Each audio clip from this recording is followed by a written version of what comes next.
Friends, rosemary water is very healthy for hair growth and it's hair splits, dandruff, hair fall.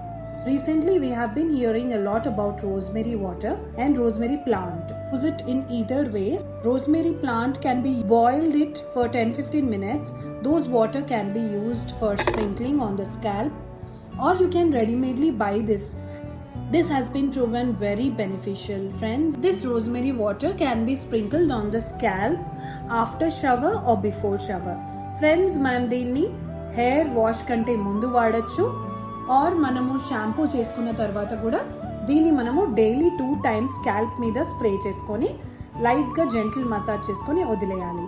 And it will not create any difference because it is not sticky.